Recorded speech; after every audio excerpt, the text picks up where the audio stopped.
estava sendo levado um homem coxo de nascença, que diariamente era colocado à porta do templo, chamada Formosa, para pedir esmolas aos que entravam.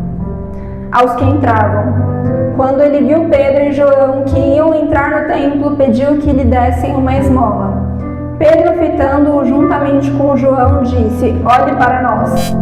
Ele os olhava atentamente, esperando receber alguma coisa. Pedro, porém, lhe disse: não possuo nem prata, nem ouro, mas o que tenho, isso lhe dou. Em nome de Jesus Cristo, o Nazareno, levante-se e ande. E pegando na mão direita do homem, ajudou-o a se levantar. Imediatamente os seus pés e tornozelos se firmaram, e dando um salto ficou em pé, e começou a andar, e entrou com eles no templo, pulando e louvando a Deus. Só até aí. Então, todos nós conhecemos essa passagem, todos nós conhecemos de quem está sendo falado aqui, de Pedro e de João. Nós conhecíamos um pouco da personalidade de cada um. Gente, pode sentar, tá bom? Nós conhecíamos um pouco da personalidade de cada um. Sabíamos que Pedro, ele era um homem mais explosivo, um homem mais impulsivo.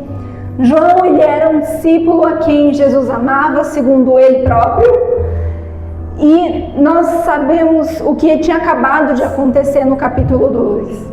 No capítulo 2 a gente teve o Pentecostes. Nós tínhamos acabado de ter a crucificação de Jesus, a ressurreição dele e o Pentecostes.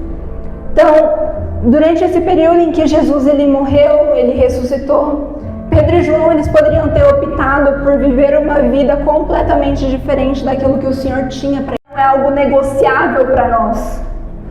Quando entregamos a nossa vida por completo ao Senhor, nós também começamos a ter desejo de entregar a Ele tudo aquilo que nós temos, não apenas em questões materiais, não apenas em questões financeiras, mas em questões de absolutamente tudo. Sim, as coisas materiais fazem parte de nós desejarmos entregar ao Senhor, mas também os nossos dons, os nossos talentos também fazem parte. Nós simplesmente entregamos, não porque nós nos sentimos obrigados a fazer isso, mas porque nós amamos tanto ao nosso Pai, que nós desejamos que tudo que nós temos seja dele, tudo que nós temos seja para a vontade dele, seja usado para as coisas dele. Deus, ele deseja das nossas ofertas algo que vai muito além. Eles optaram por viver os planos do Senhor. Eles escolheram abandonar todo o passado que eles tinham e todos os planos de futuro que eles tinham simplesmente para viver aquilo que o Senhor tinha para eles. Pedro e João, eles escolheram ofertar a vida deles ao Senhor. Mas o que significa ofertar? Muitas vezes a gente fala sobre oferta, mas às vezes a gente não sabe o que de fato é. No dicionário, essa palavra significa oferecer algo ou alguma coisa. E oferecer também tem como um significado colocar à disposição. Então, ou seja, quando estamos falando de ofertar as nossas vidas ao Senhor, estamos falando de colocar as nossas vidas à total disposição do nosso Pai. Estamos falando em fazer coisas que agradam a Ele, muitas vezes vão nos desagradar porque não é a nossa vontade. Estamos falando de abandonar planos simplesmente porque amamos ao nosso Deus e ao nosso Pai. Por amarmos a Ele, optamos por fazer a sua vontade. A oferta, ela vai muito além de coisas que nós entregamos. Ela é uma oferta de aroma agradável ao Senhor. Ela é uma oferta que nós entregamos a nossa vida por completo ao Senhor. É uma vida obediente, porque o Senhor deseja nos levantar nessa geração como filhos amados, como aqueles, Senhor, que vão proclamar o Teu reino sem qualquer medo, sem qualquer receio, Senhor. Que mesmo que o mundo se levante, nós possamos permanecer 100% fiéis ao Senhor. Que nós possamos permanecer fiéis à Tua palavra. Que nós possamos permanecer no Senhor, Deus, nós te pedimos. Senhor, consagro a vida dos Teus filhos. Peço a Deus que a Tua direção esteja sobre a vida de cada um aqui individualmente, que a bênção do Senhor se derrame, Pai, sobre cada um, e que nós possamos entender os Teus propósitos em tudo, e que sejamos, Pai, abençoados pela Tua unção e pela Tua direção, em nome de Jesus. Amém. Amém? Amém. Hoje, quem recebeu a arte do culto? Alguém recebeu? Estava escrito o quê? Mudança de rota. Alguém aqui já andou de carro com o GPS ligado? Sim ou não? E aí o GPS ele fala assim, recalculando a rota. Não é? Não é? O que isso quer dizer? O que a gente pode entender com recalculando a rota? A gente pode entender várias coisas. Mudança de caminho, mudança de destino, mudança de pensamento, mudança de posicionamento, transformação, mudança de sorte. A gente vai falar de mudança de destino.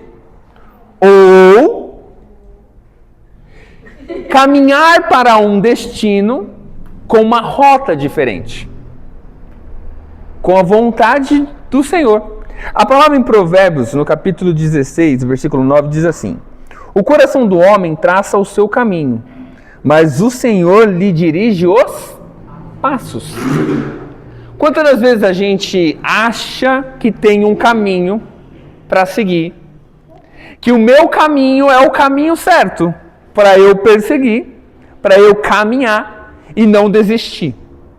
E aí vem o Senhor, o Espírito Santo de Deus e transforma tudo. E bagunça a condição, bagunça a situação. Para que a gente possa entender que nós precisamos ser dependentes da direção do Senhor. Imaginar aqui algumas situações. Um carro popular cabe 5 pessoas. Certo? Um motorista mais 4 passageiros. O motorista, ele é o responsável por ele e pelas próximas 4 pessoas. Porque é ele quem está conduzindo. Então, se o motorista, ele erra o caminho, ele faz com que todos os outros também errem o caminho. Imagina você num ônibus que cabe, em média, 70 pessoas. Nossa direção natural. Porque quando a gente se acha o motorista da nossa vida, e muitas das vezes a gente se acha esse motorista da nossa vida, e a gente costuma dizer para o pai, né? Não, eu sei o que eu estou fazendo. Deixa comigo. Você quer me ensinar? Eu já fiz várias vezes. Eu sei como fazer. Só que quando a gente é um motorista, eu tenho um pensamento assim sobre ser o motorista, né? O motorista é aquele que tem a responsabilidade de levar o povo, seja qual for a quantidade, a um destino. E o motorista, ele é o responsável por todos aqueles que fazem parte do seu meio de locomoção. Ah, pastor, mas eu sei o caminho certo. Tudo bem, mas se aquele que está te direcionando e aqueles que está dirigindo erra o caminho, ele faz com que todo mundo erre o caminho. E errar o caminho, em algum dos momentos, é algo extremamente complicado. Por quê? Porque existem situações que errar o caminho você consegue fazer uma volta rápida e voltar para o local de partida ou para o caminho certo. Mas existem erros de caminho que você precisa fazer uma volta muito maior para atingir o objetivo também que foi colocado em início, para você alcançar o caminho certo novamente. E quando você está num caminho, que você erra esse caminho, você tem a necessidade de voltar neste mesmo. O que acontece nesse processo é que todos os buracos que você já passou, você tem que passar neles de novo. Para entender que esse buraco que você já viveu, você já sabe que ele existe, você sabe que tem, só que se você errar o caminho, Deus te faz passar por eles todos de novo para provar para você que você errou o caminho. Porque você errou a direção, você errou o alvo. E aí você vai passar de novo em todos os buracos que você já tinha superado. Só que você errou o caminho. E o que nós vamos falar hoje sobre a mudança de rota é a gente entender algumas coisas. O jovem, ele pensa assim: eu sei para onde eu vou, eu sei o que eu quero, eu tenho o controle de tudo. É ou não é? É ruim, porque você já fez uma vez. E aí você tem que fazer de novo. E aí, a gente acha que pode ser considerado como um castigo. Mas recalcular a rota não é castigo, é livramento. Existem pessoas que foram colocadas no teu caminho e que também foram tiradas pelo Espírito Santo de Deus para que você pudesse ter a habilitação para dizer: o Senhor me livrou e está me dando um caminho novo para a minha vida em nome de Jesus. Porque o caminho novo é o caminho de Deus. E Deus, ele diz: confia em mim, você não está atrasado, você está protegido. Confiar na voz do Senhor é entender que Deus não é igual ao GPS, que trava sem internet. Deus não trava. E aí existem buracos que você já tampou, que você já asfaltou, porque Deus já te deu vitória. Então, por que você vai voltar para passar por cima desses buracos de novo? Não, você já venceu. Então, recalcular a rota não é somente voltar e fazer tudo de novo, mas é viver um novo caminho diante da vontade do Senhor. Então, o que você precisa entender é que o caminho de Deus, ele é o bom, o perfeito e o agradável. A vontade do Senhor para a tua vida, ela sempre vai ser soberana. Então, existe condição que o mundo vai colocar sobre a tua vida, só que essa não é a verdade. Porque a verdade é a que está no nome do Senhor Jesus. Hoje eu louvo a Deus de vocês estarem aqui ouvindo uma palavra, mas existem pessoas na idade de vocês que hoje estão no mundo, em carros totalmente deturbados. É um relacionamento errado, é uma amizade errada, é uma escolha errada. Tudo isso é caminho errado. E aí você faz uma escolha errada, entra num caminho errado, numa rua errada, escura, cheia de problema, com todas as armadilhas de Satanás, ao ponto de roubar o teu caminho. E aí o que você vai fazer? Se você errou o caminho, e quem te dirigia também está neste caminho errado, nós estamos falando de alguém levando você e conduzindo você, e esse caminho errado te leva a uma escuridão. Esse caminho errado te faz não enxergar o caminho certo. Internet, onde não tem nem uma sociedade montada, mas o clamor que é feito diante do altar do Senhor, que é em todos os lugares, porque a palavra diz que o Senhor está sobre toda a terra. Esta tua oração, ela é atingida porque o Senhor te deu um caminho novo, um caminho de proteção. Então, o GPS nosso é entender e ser conduzido por aquilo que é a direção de Deus. E aí eu te pergunto, qual carona você está pegando? Em qual carro você está entrando? Será que essa amizade de escola, do trabalho, está te levando para o caminho certo? Será que essa relação está te abençoando? Está te poupando, está te protegendo? Ou está te expondo? Fazendo com que você volte à realidade, um caminho das liberações do Senhor, um caminho da dádiva de Deus. Cabe a você trilhar este caminho. Cabe a você trilhar esta rota.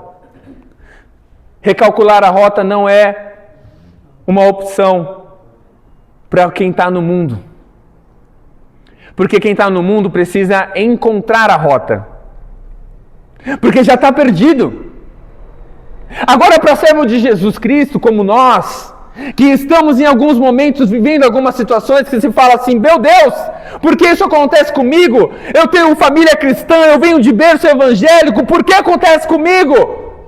Porque é o momento seu que o Senhor está te entregando para você falar assim, agora eu vou me alinhar na vontade do Senhor para eu viver tudo aquilo que Ele tem derramado para a minha vida, em nome de Jesus. Querido, filho de crente não é crentinho. Filho de pastor não é pastorzinho. Todo mundo precisa ter uma experiência individual.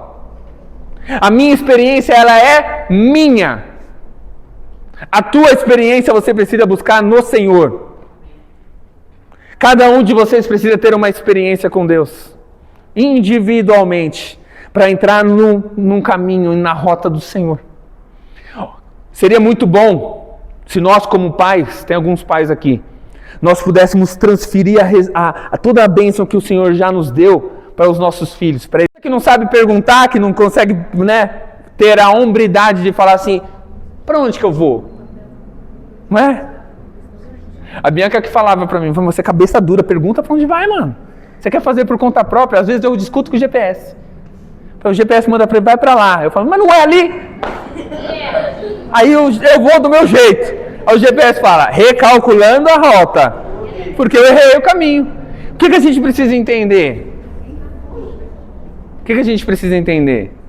Que se o seu carro está perdido, se você está se sentindo perdido em alguma área da tua vida, chegou o momento de você consagrar no altar do Senhor e pedir para que Ele te coloque novamente no caminho da vitória de Jesus Cristo sobre a tua vida, em nome de Jesus. Nos teus pensamentos aí, em qual é a área da tua vida que seu carro parece que está um carro desgovernado, perdido? Um carro sem destino, sem direção, sem rumo. Mas existe uma palavra que pode mudar a tua sorte, pode mudar a tua história. Pode trazer você a viver algo novo. E o novo vem do Senhor para a tua vida em nome de Jesus. Habilite-se para viver aquilo que Deus tem, aquilo que o Senhor colocou, aquilo que Ele já determinou. E a bênção do Senhor vai acontecer na tua vida em nome de Jesus. Oh, meu Pai, Senhor, em nome de Jesus, quero, Senhor, orar e consagrar, Senhor, esta palavra na vida dos teus filhos. Que eles saiam daqui, Senhor, tendo plena consciência de que o Senhor está conduzindo, que o Senhor é quem está direcionando, que o Senhor é quem está enviando, que o Senhor é quem está colocando cada um numa rota, Pai, para viver o milagre e as promessas que o Senhor já determinou. Sorte, colocando, Senhor, eles para viver, Senhor, dias novos, dias abençoadores em nome de Jesus. Oh, meu Pai, eu te peço, coloca, Senhor, cada um, Pai, para viver experiências diferentes, mas que todas elas, Pai, glorifiquem o Teu nome, para que todas elas, Pai, glorifiquem a Tua presença, que a bênção do Senhor estabeleça um tempo novo de verdade, de vontade do Senhor, porque a graça do Senhor te alcançou, e você hoje sairá daqui tendo a plena certeza de que você está no caminho da vontade do Senhor, em nome de Jesus. Amém e amém.